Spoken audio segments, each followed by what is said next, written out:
Usé par des luttes sans succès, Gbagbo comme un vieux lion sans croc. Et comme je vous avais dit, c'est un texte que j'ai pris de l'avenir.ci. Le texte là, le titre dit que Gbagbo là, d'ailleurs même là, il n'a jamais lutté pour gagner. Ça veut dire lui-même là, vrai là, il n'a jamais mené un combat qu'il a gagné. Mais aujourd'hui où il est devenu comme un vieux lion qui n'a plus de dents là, il veut maintenant faire le spectacle de la honte. Décidé à engager un bras de fer avec Alassane Ouattara, Laurent Gbagbo multiplie les tentatives de racoler des citoyens dont il entend se servir comme d'une perche pour accéder au pouvoir. Sa dernière trouvaille, un appel au rassemblement des prétendus frustrés de la gestion du pouvoir Alassane Ouattara.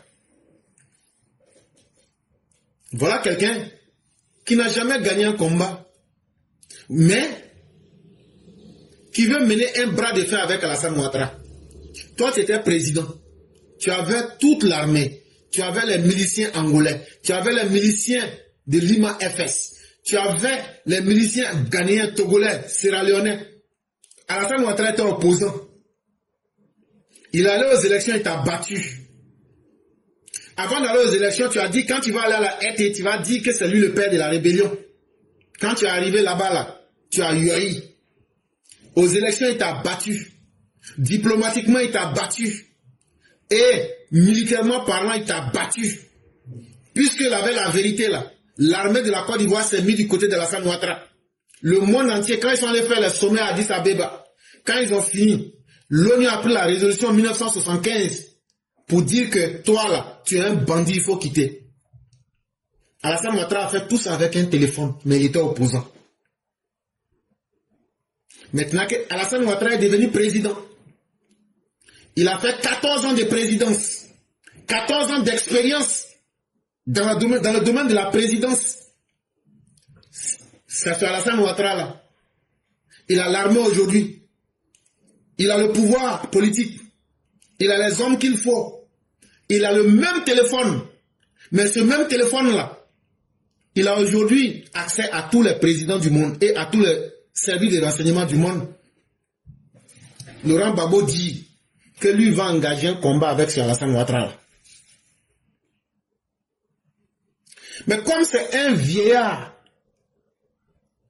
qui n'aime pas lui-même être au front, la nouvelle trouvaille, ce qu'il a trouvé, qu'il veut faire maintenant, c'est qu'il passe de maison en maison. Hey, comment ça va, monsieur Félix Teira? Lui aussi dit, je vais bien. Mais je connais Ben, comment allez-vous? Ah là, ça va. Ok. Et maintenant, il tourne. Madness Aoussou, comment ça va? Ça va, oh. Et, tu n'es pas fâché? Il demande à toutes ces personnes-là. Tu n'es pas fâché? Ah! Si ça va plus, la carte à côté là, ça prend pas là. C'est Ouattara, hein? Est-ce que tes enfants ont mangé? Ah, si tes enfants n'ont pas mangé, c'est Ouattara. Ah, et ta maladie là-haut, ça a augmenté ou ça a diminué? Ah, ma maladie là, aujourd'hui est mieux que hier, mais... c'est Ouattara qui a fait. Si aujourd'hui est mieux que hier, c'est lui qui a fait. Parce que demain aurait pu être encore mieux qu'aujourd'hui. Donc là, même si demain n'est pas arrivé là, c'est Ouattara qui fait que ta maladie là est comme ça. Tu es clopin. Donc là, c'est pas mieux, vous allez vous ajouter à moi, vieux frustré Gbagbo. On va sortir dans la rue pour manifester notre frustration. Son opération Coca-Cola, c'est ça. Une femme qui a été renvoyée de son foyer, il lui dit non. Ton âme est en souffrance, ne m'explique pas les raisons. Alors que la femme là, elle a trompé son mari. C'est ça qui a fait que le mari l'a chassé. Mais il dit non, il ne faut pas m'expliquer, ton âme est en peine. Moi, je suis là pour te soulager. Il faut me suivre. On va te donner une nouvelle vie. Mais c'est Ouattara qui a dit à ton mari de te laisser.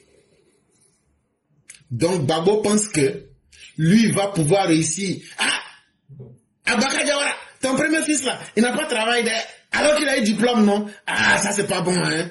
Ah non, Ouattara a refusé de donner un travail. Un vieux con C'est ça qui est devenu maintenant sa stratégie. Quand on arrive chez vous. À peine quelques jours, après les propos guerriers qu'il a proférés lors du meeting qu'il a tenu à Port-Bou le samedi 7 juin 2025, Laurent Gbagbo remet le couvert en lançant un appel à tous ceux qui sont, selon lui, fâchés contre la conduite du pays par Alassane Ouattara. Il dit donc là, lui-même il ne cherche plus à comprendre, lui Gbagbo là, lui ne cherche plus à comprendre. Quand tu te lèves le matin là, Alassane Ouattara, il peut te dire que c'est Alassane Ouattara qui est président du pays là. Si ça t'énerve là, faut venir derrière lui seulement. Faut même pas chercher à comprendre. Tu te lèves le matin, tu nettoies tes yeux là, tu as faim. Hein? Mais le fait que Alassane Ouattara est président là, si ça t'énerve seulement là, c'est que tu as raison. Donc il faut venir, lui Laurent Gbagbo là, il a besoin que toi tu n'accueilles son mouton de sacrifice. Il est là à Port-Boué, il a lancé les discours guerriers, il n'a pas eu quelqu'un. Les gens étaient là, quand il parle, les gens rient seulement. Quand il parle, les gens rient seulement. Il est devenu un histrion. H-I-S-T-R-I-O-N.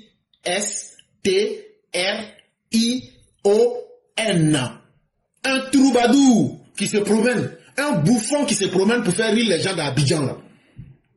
Il a fini de faire tout ça là. Les gens disent, toi-même là, il faut prendre les enfants de Nadia avec des babos là, pour les sacrifier d'abord, et puis tu te mets devant. Sinon là, c'est pas nous, on va se mettre devant cette fois-ci. Et cela via une lettre ouverte.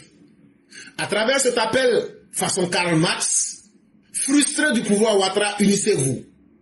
Il espère rallier à son combat pour la reconquête du pouvoir tous ceux qui auraient une dent contre le président Alassane Ouattara, aussi leader du RHDP. Pour les pousser dans ses bras, Laurent Gbagbo agite un cri de ralliement. Trop c'est trop! Trop c'est trop! Qui se veut un instrument de reconquête du pouvoir qui ne dit pas son nom. Donc en réalité, déjà le programme de campagne de Laurent Gbagbo, c'est trop, c'est trop. Qu'est-ce qui est trop et puis c'est trop? Sinon, ce que nous on sait aujourd'hui là, la paix que Alassane Ouattara a mis sur la Côte d'Ivoire là, ce n'est pas trop. Ou bien les 9 universités construites, c'est ça qui est de trop. Ou bien ce sont les goudrons qui sont de trop. Ou bien c'est la paix là que tu n'aimes pas là qui est de trop.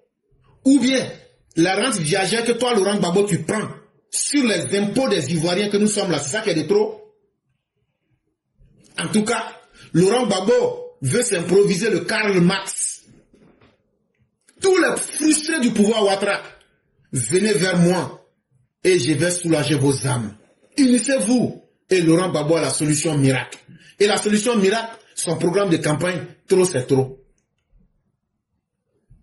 Est-ce que vous avez une fois vu un homme sérieux, incapable de créer un programme de campagne, dit seulement, si je dis trop c'est trop, comme si les gens sont habités par des démons, les gens vont le suivre comme ça. Mais en réalité, Laurent Gbagbo n'est qu'un vieux populiste qui n'a aucune stratégie. Conscient que la mayonnaise ne prend plus et qu'elle ne saurait prendre comme par magie, Laurent Gbagbo n'a trouvé mieux que d'abîmer l'image d'Alassane Ouattara en peignant en noir sa gestion du pouvoir depuis qu'il est à la tête de l'État. Vous vous souvenez, je vous ai dit qu'il a écrit une lettre de bidon. C'est ce que je suis en train de vous expliquer actuellement là. Donc dans cette lettre-là, il dit que tout va tellement mal en Côte d'Ivoire, qu'il n'y a rien qui va en Côte d'Ivoire. Que depuis 15 ans, voilà ce qu'il dit. Depuis 15 ans, les populations vivent sous un pouvoir marqué par des dérives autocratiques, où les aspirations sociales et démocratiques sont souvent ignorées. Les conséquences sont palpables. Pauvreté croissante, exclusion, montée des inégalités, frustration et désenchantement, dénonce Laurent Gbagbo dès les premiers mots de sa lettre ouverte. Laurent Gbagbo dit que vraiment, depuis que Ouattara est venu en 15 ans là, qu'il n'y a rien qui a été fait, il n'y a pas de route qui a été construite, il n'y a pas d'université qui a été construite. Les gens là, il n'y a pas de filets sociaux, il y a des gens qui sont exclus, il y a les inégalités entre les pauvres et les riches, que les gens sont frustrés, que la pauvreté ne fait qu'augmenter. Bon, de vous à moi là, est-ce que c'est à moi de vous dire que c'est un vieux fou qui est en train de parler? Parce que ce qu'il dit là, je suis sûr que ce n'est même pas lui-même qui a écrit la lettre. Ça peut-être c'est un militant de Belledrome qui a écrit ça. Et comme lui il est un vieux déjanté, on dit bon c'est Gbagbo qui a écrit la lettre. Sinon la Côte d'Ivoire dont il parle là, quand lui il laissait la Côte d'Ivoire était à un taux de pauvreté de plus de 52%. Tapez aujourd'hui sur Google taux de pauvreté en Côte d'Ivoire. Quand tu parles là, faut parler en ayant au moins honte de ce que tu dis. Parce que toi aussi tu as passé avant Ouattara. Est-ce qu'il y a un pouvoir qui a fait l'exclusion, la promotion de la division des Ivoiriens plus que le régime FPI? En termes d'inégalité là, est-ce qu'on n'a pas vu le régime FPI prendre l'argent des Ivoiriens, des planteurs qui souffraient, pour creuser encore le fossé, pour remettre ça au blanc? Au temps de Laurent Gbagbo, frustration, les Ivoiriens avaient fini avec ça. Toi-même, tes propres partisans tellement frustrés de ne pas être capable de manger une fois par jour, mais tu as tiré sur eux. Et quand on parle du désenchantement, mais Laurent Gbagbo, toi tu as été la plus grosse erreur politique. Tu as été tellement la plus grosse erreur politique que plus personne ne prendra le soin de t'écouter. Et tellement les gens ne t'écoutent pas. Et pour te montrer combien de fois tu as été un échec politique, regarde, le 13 là, entre le 12 et le 13, lui a été en Côte d'Ivoire. Ce sont les anciens ministres des Affaires étrangères, les anciens tatatans. Aujourd'hui, là, les Olusegun Obasanjo, les anciens présidents des autres pays, là, on les prend pour aller régler les problèmes des autres. Mais toi, regarde-toi. Regarde-toi. Tu es un sac à problème. Et regarde ton langage. Ce qui fait que tout le monde a honte de toi. Et on sait que celui-là, c'est un vieux perdu à jamais. Ça devrait te faire réfléchir. À 80 ans, tu es encore en train d'encourager les enfants à aller verser leur sang. Toi, tu as vécu 80 ans, mais tu veux détruire la vie des enfants de 20 ans. Ça fait honte.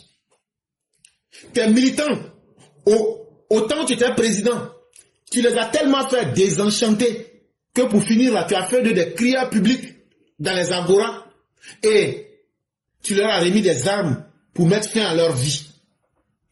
Mais tu n'as pas accepté de livrer les enfants de maman. Tu n'as pas accepté de livrer les bêtés.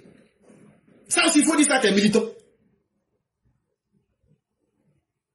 Dès les premiers mots de sa lettre ouverte, c'est à croire que Laurent Gbagbo et nous ne vivions pas dans le même pays qu'est la Côte d'Ivoire.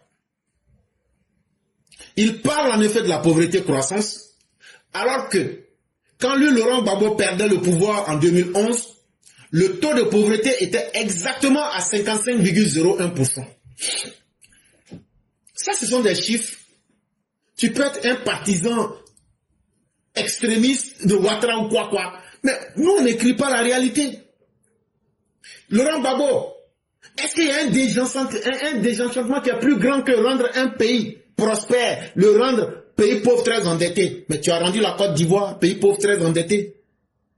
Et sur 100 Ivoiriens, presque 56 étaient dans la pauvreté la plus abjecte. Mais en 2023, là, la pauvreté s'est retrouvée à 35%. Ça veut dire, sur les 30 millions d'Ivoiriens, il y a au moins 5 millions d'Ivoiriens qui sont sortis de la pauvreté. Donc quand tu parles là, il faut savoir qu'il y a eu hier. Et que hier, là, ce que tu as laissé là, c'est sur ça que tu devrais baser ton propos avant de dire quoi que ce soit. On comprend que c'est la mauvaise foi. Et on comprend que pour toi, prononcer des mots, c'est la chose la plus facile. Mais ce sont les hommes indignes, les personnes qui n'ont pas de dignité là, qui parlent et qui n'analysent pas ce qu'elles disent. Sinon, un ancien chef d'État qui veut se respecter, quand tu dis qu'il y a une montée des inégalités, il faut donner les preuves. Il faut donner les preuves. Mais comme tu sais que tu es dans ton mensonge, tu parles, tu colles des mots, mais ce ne sont plus les mots qui intéressent les Ivoiriens. C'est la réalité qui intéresse aujourd'hui les Ivoiriens. Et je ne crois pas que quelqu'un soit aussi bête de laisser sa vie être guidée par des propos d'un vieux qui a eu la chance de vivre 80 ans, même s'il les a mal vécus, et te suivre alors que la personne n'a que 20-30 ans, et puis perd sa vie pour toi. Si toi, Laurent Gbagbo, tu étais quelqu'un de bien là, ceux qui ont perdu leur vie pour toi là, est-ce que tu es parti dire Yako à leur famille? Est-ce que tu as changé le quotidien d'une des familles? C'est pas toi, Laurent Gbagbo, qui a dit oh ouais, que ce n'est pas à cause de toi qu'ils sont morts. Mais pourtant, c'est toi, avec les blés goudés, et puis, bien d'autres qui leur ont remis des armes. Et vous leur avez fait croire qu'ils étaient en train de lutter pour ton pouvoir à l'ouest. Mais tu as été capable de leur dire que leurs enfants sont morts cadeau. Et que toi, là, tu n'as rien à leur dire. Et aujourd'hui encore, tu veux encore des nouveaux enfants des autres. Il faut aller prendre pour toi là d'abord. Ou bien ce que tu avais sacrifié avant là. Les bénéfices que leurs parents ont réalisés là. Même si leurs enfants sont morts là. Il faut envoyer ses parents là, ils vont témoigner d'abord. Pour dire que Gbagbo il est bon. Nos enfants sont morts pour lui. Mais on a gagné dedans. Ou mais Gbagbo s'est souvenu, il a été reconnaissant. Les exemples sont là. Ce n'est pas nous qui les faisons. Laurent Gbagbo. Tu peux parler, tu peux dire n'importe quoi. Mais ton populisme là, tes mots là, tes phrases là, c'est pas ça les Ivoiriens mangent. C'est pas ça qui peut faire rêver les Ivoiriens. Parce que les Ivoiriens ont eu le temps en 14 ans là. Politique ouïa, politique villageoise que vous aviez l'habitude de faire là. Les Ivoiriens ont eu en 14 ans l'opportunité de voir ce que c'est qu'un vrai homme politique. Et c'est quoi faire la politique avec le concret. Donc là, le populisme là, ça prend là où les peuples ne sont pas éduqués, là où les peuples ne sont pas là à l'école, là où les peuples n'ont pas vu la réalité. On ne peut pas voir la réalité et voir l'échec de Laurent Gbagbo et dire que non, on va faire le choix de nous condamner parce que tu t'appelles Laurent Gbagbo. Donc là, ton vandalisme intellectuel qu'on appelle ici le populisme, la flagornerie, ça ne va plus prospérer. Parce que le peuple, les gens dignes qui ont compris la réalité, ne sont plus prêts à se livrer à ces enfantillages. C'est pourquoi les gens s'en vont te regarder.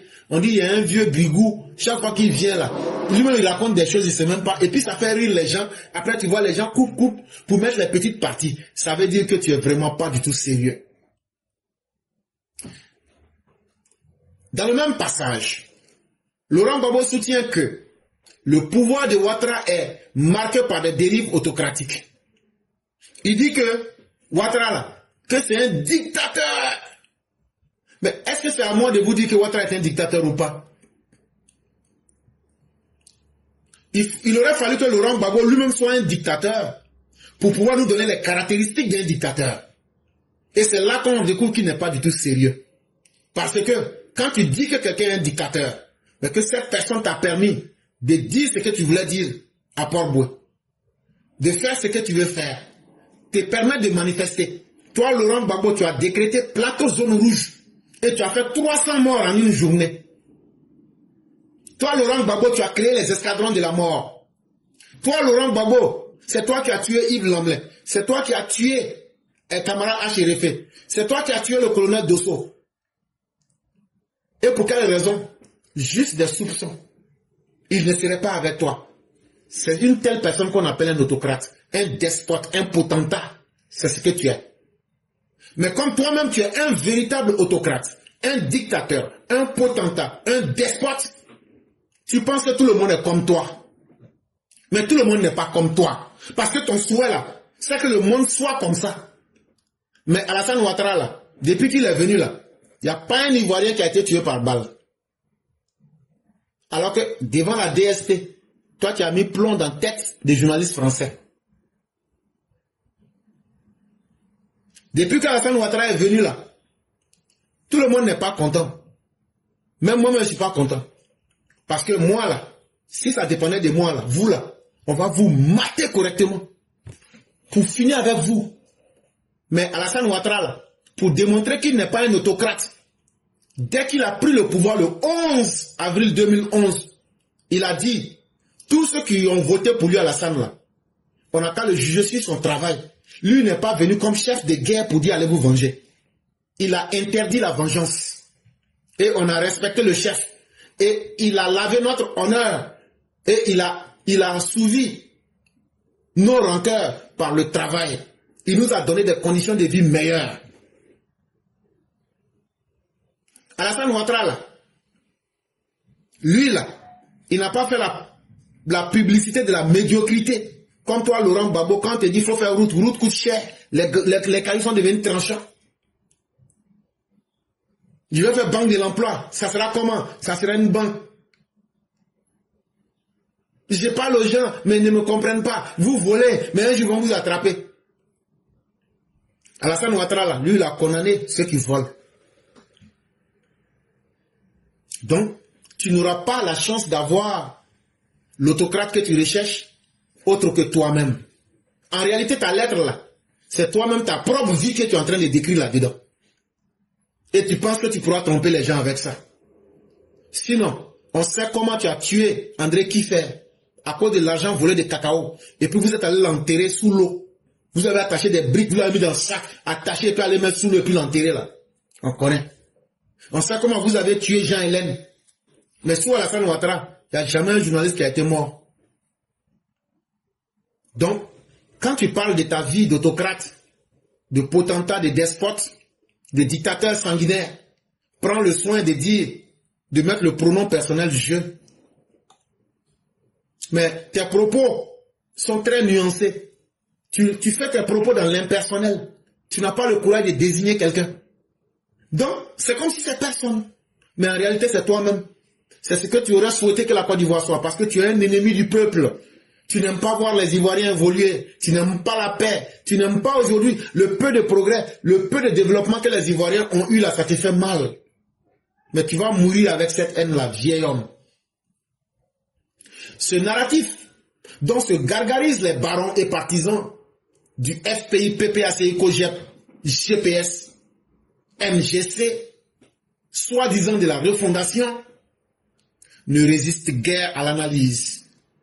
Comment des gens dans le parti politique, aujourd'hui devenus PPACI par honte, fonctionnent sans entrave, qui organisent des activités politiques en toute liberté, participent à des débats télévisés, prennent ouvertement position sur des sujets brûlants ou des questions de société, peuvent-ils affirmer sans rire que le pouvoir Ouattara est marqué de dérives autocratiques? Au-delà du PPACI, tous les autres partis politiques tournent sans encombre. La presse n'est guère muselée, les citoyens s'expriment sans muselière. Alors, de quelle dérive autocratique parle-t-on? À l'évidence, il s'agit pour Laurent Gbagbo d'abîmer à coups de mots dépréciatifs la gouvernance Ouattara, avec pour finalité de doper le moral de ses partisans en leur disant ce qu'ils veulent bien entendre. Quand on est un dictateur là, on interdit la télévision d'État aux opposants. Or, il se trouve qu'en Côte d'Ivoire, ce sont les opposants en manque d'arguments qui fuient les débats. Quand on est un dictateur là, on ne permet pas à ses opposants de venir dire ce que vous dites sur la télévision. Vous insultez le président, mais il n'y a personne qui va en prison. Je ne vais même pas vous mentir. Tout dernièrement, quand il était à Abidjan, là, il y a un de leurs gars, là, il fait les émissions là beaucoup. On la brade dans un coin. Quand on la brade dans un coin, là, on dit, bon, c'est pas toi, tout ton tout là qui est là. Bon, si on veut te diouf là, ça c'est un one way. Mais toi là, il faut partir, il avait la tête baissée comme ça. Tellement il a eu peur. Bon, si c'était une dictature là, nous on allait te taguer sur place. Et puis, personne n'allait savoir même. Nous ne sommes pas des criminels. Quand on est dans un régime dictatorial là, allait demander à Isaac Rabin ce que Igal Amir lui a fait. Quand on est dans un régime dictatorial là, tu parles là, tu vis plus après. Et c'est ce que toi, Laurent Gbagbo, tu offres aux gens. Donc, prenez le soin de regarder d'abord l'environnement. Il n'y a personne qui est en prison pour ses idées. C'est le moment qui vous parle. Je suis très dur avec le régime. Mais les gens me permettent de circuler, de faire mes activités. Parce que la diversité des opinions n'a jamais prospéré que sur le président Ouattara. On voit cela à travers les débats télévision. On voit ça à travers les positions politiques que chacun prend face aux différents problèmes. Et puis, on ne va pas dire pourquoi tu as dit ça. Mais vous, à votre époque, qu'est-ce qu'on pouvait? Mais Laurent Gbagbo, ta stratégie, elle est bien connue. C'est que toi-même, tu es là, ça te fait honte. Donc, il faut mettre ça sur les autres. Et tu penses qu'à force de le dire, ça va galvaniser tes partisans pour qu'ils puissent aller se battre pour toi.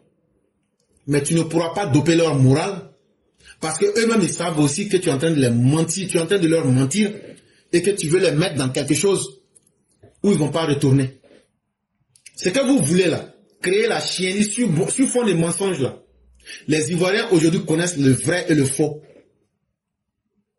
Laurent Gbagbo, quand tu as été le dernier de la classe, un mauvais élève là, tu ne peux pas donner des leçons au maître de la classe ou bien au premier de la classe. Alassane Ouattara là, toi, Oufo, Bédio, tout là, vous tous réunis là, il a travaillé plus que vous 3 fois. Ça veut dire pour que chacun de vous puisse faire ce que Ouattara doit faire là. Vous tous réunis, si on vous met ensemble là, il vous faut encore, il faut lui le mort, je ne sais pas, 80 combien, toi tu as 80 ans. Il faut qu'on multiplie vos âges par 2. Il faut que vous soyez habités par une bonne volonté pour faire ce que Ouattara a fait en 15 ans. Parce que si on doit juger sur le travail qui a été fait par chacun là, Ouattara, lui seul là, il a fait 3 fois ce que vous n'avez pas pu faire de 1960 jusqu'en 2025. En 2011. Et ça là, il est tellement occupé par le travail qu'il devient un homme qui n'a pas le temps pour bavarder. Mais ce qui a fait qu'il est devenu premier de la classe là, c'est des gens comme toi, les derniers, à ne rien faire là. Et à vouloir toujours critiquer le maître ou même le premier de la classe là, ça ne va pas changer ta condition. Tu vas demeurer dans l'histoire comme l'homme politique le plus inutile et le plus nuisible que la Côte d'Ivoire ait connu. Moi là, mon problème là, c'est que je te dis les choses de façon très directe et crue. Parce que les mots existent, toi-même ton comportement démontre et la réalité est là. Si quelqu'un n'a pas le courage de te dire là, moi je te dis ça, qu'il faut faire ce que tu veux faire aussi. Toi tu dis que tu es garçon, non? Bon, moi aussi je suis garçon. Tant que tu es vivant, tu es dans ça là, nous aussi on va te dire ce qui est là. Ce que les autres vont tourner pour te dire là. Si un mot là, on doit le prendre comme il doit être là, moi je prends ça pour te dire. Parce que c'est mieux, on va vite passer. On t'a trop vu. Tu es devenu dégoûtant, énervant. Si les gens ne te le disent pas, que toi-même tu aimes ces jeux, te laisser utiliser comme une jouette, c'est ton problème. Mais s'il y a des vrais garçons qui te disent ça dans des vrais mots, et puis tes partisans entendent là, vous allez comprendre que il y a des gens qui ne sont pas là pour s'amuser avec vous. Sinon, sur toi, ton régime là, les actes les plus ignobles, les plus affreux, les plus vilains qu'on peut prendre pour décrire une dictature là, c'est avec toi on a vu. Avant toi, la Côte d'Ivoire n'avait jamais vu ça. Et après toi, s'il plaît à Dieu, la Côte d'Ivoire va jamais connaître les dérives autocratiques que toi, Laurent Gbagbo, tu avais imposées en Côte d'Ivoire. Faut bien te souvenir, la marche des opposants que tu as réprimée dans le sang en mars 2004 au plateau. 300 morts. C'est pas toi, Laurent Gbagbo, qui jetait les journalistes en prison. Alors que tu étais avec ton procureur, Chimou Raymond. Depuis que Ouattara est venu, tu as entendu qu'un journaliste est en prison. C'est sur toi, Laurent Gbagbo. Les magistrats sont sortis pour réclamer leurs droits. Tu as demandé aux élèves de la FESI d'aller battre, je dis bien battre à 100 des magistrats. C'est ça qu'on appelle la dictature. À travers ta milice qu'on appelle la FESI. C'est toi, Laurent Gbagbo. À travers ta dictature. Sans chercher à comprendre. Toi, tu dis aux gens, pourquoi les gens vivent dans les quartiers précaires? Mais en septembre 2002, soi-disant qu'il y a des infiltrés dans les quartiers précaires, de façon, sans chercher à comprendre, tu as été brûlé les quartiers précaires où les déclassés sociaux étaient. C'est toi comme ça là, qui va venir dire, là où nous on dit aux gens, quittez vos vies sont menacées, on vous donne des sites, allez là-bas.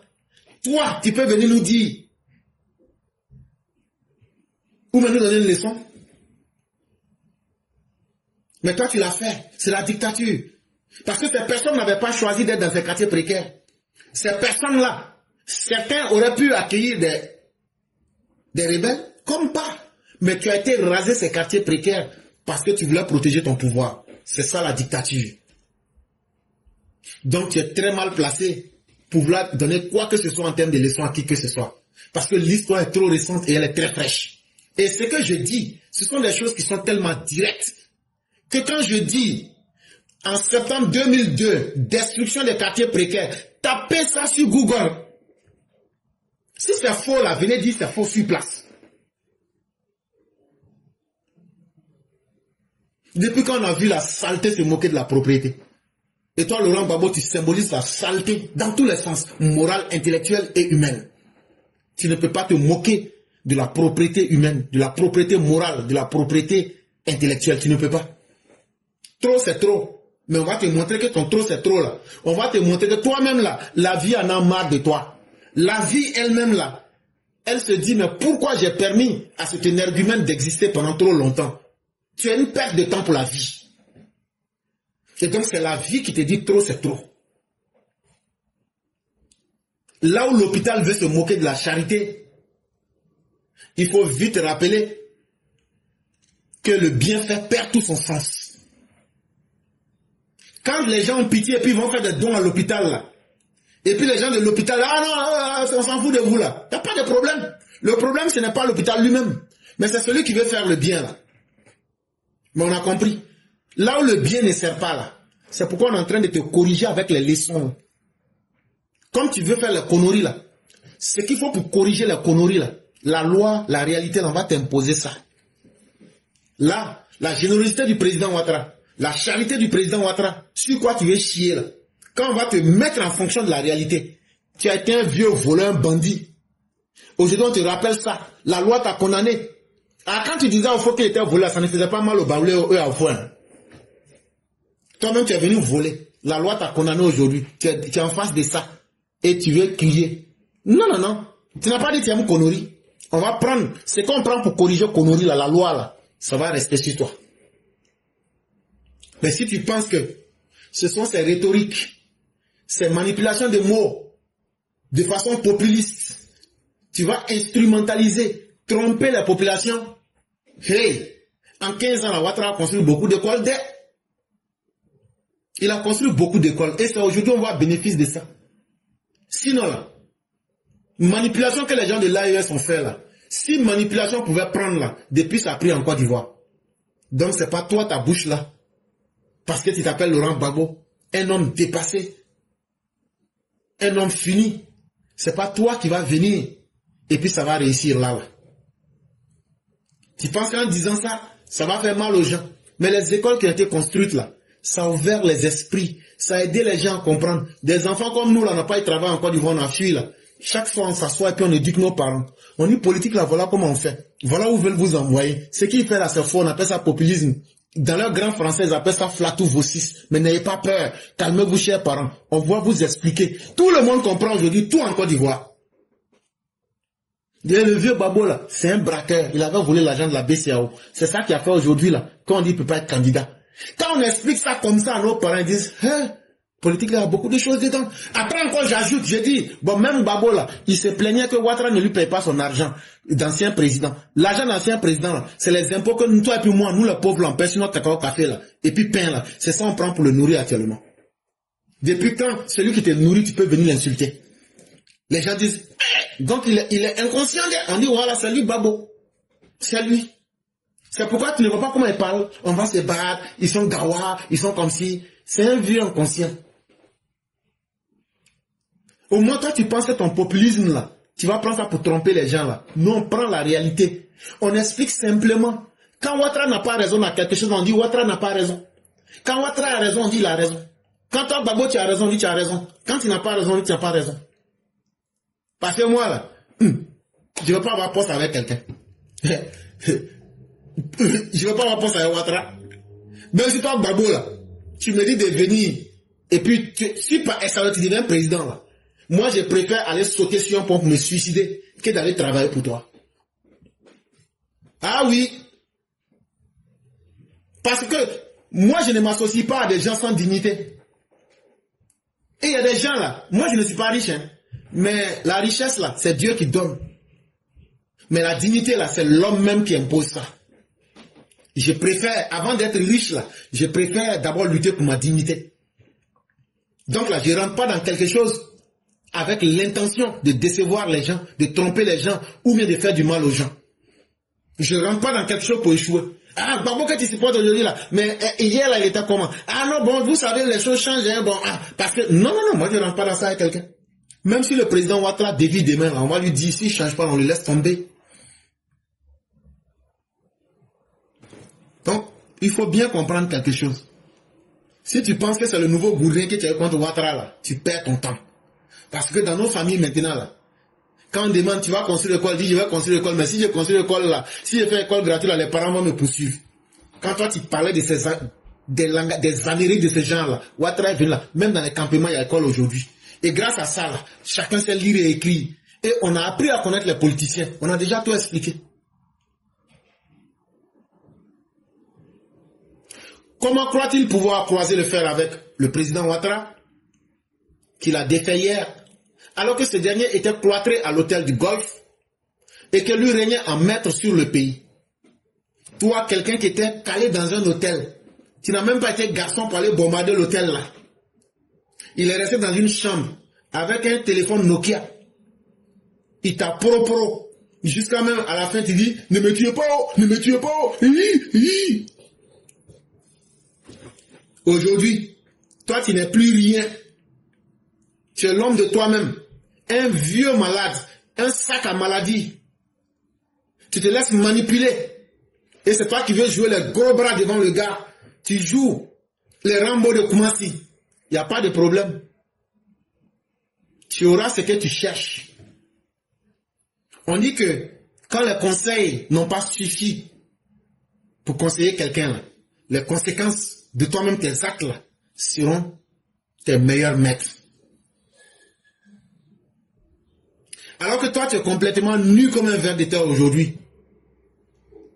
Ce que tu n'as pas pu faire face à ton adversaire qui était opposant. Aujourd'hui, cet opposant d'hier qui était Alassane Ouattara devenu président, plus fort, il est ressorti fort de la crise post-électorale. Il a pu maîtriser plus de 60 coups d'État. Et il a les manettes de l'État aujourd'hui en ses mains. Si c'est à cette personne-là tu veux t'attaquer, c'est que tu arrives à ton terminus. Mais en réalité, les cris que tu émets, c'est pour juste galvaniser un peu tes militants. Mais tu vas mourir avec ta honte, Laurent Gbagbo. Ce cri-là, ce sont les barrissements d'un vieux lion sans croc. Un vieux lion qui atteint les corpuscules de ses années de gloire. Tu ne seras plus rien dans ce pays, Laurent Gbagbo. Ça te fait mal et ça fera mal à tes partisans. Mais tu ne seras plus rien. Et ta vie et les maladies que tu transportes sont déjà suffisantes pour toi. Et ça, cette vérité-là, quand on vous le dit, ah non, il faut retirer mon maladie là. Mais c'est même si je retire, c'est collé dans son corps. C'est pour ça qu'il va à Bruxelles chaque fois pour se faire vacciner. S'il était en bonne santé là, on n'allait pas l'attraper comme un vieux machin et puis maintenant marcher comme un zozo. Je sais que ce sont des vérités qui font mal quand on les dit de façon simple, mais il n'y a pas un meilleur remède que de dire le réel, que de dire ce que les choses sont. Quand on fait ça là, tout le monde gagne en temps. Mesdames et messieurs, je vous dis merci.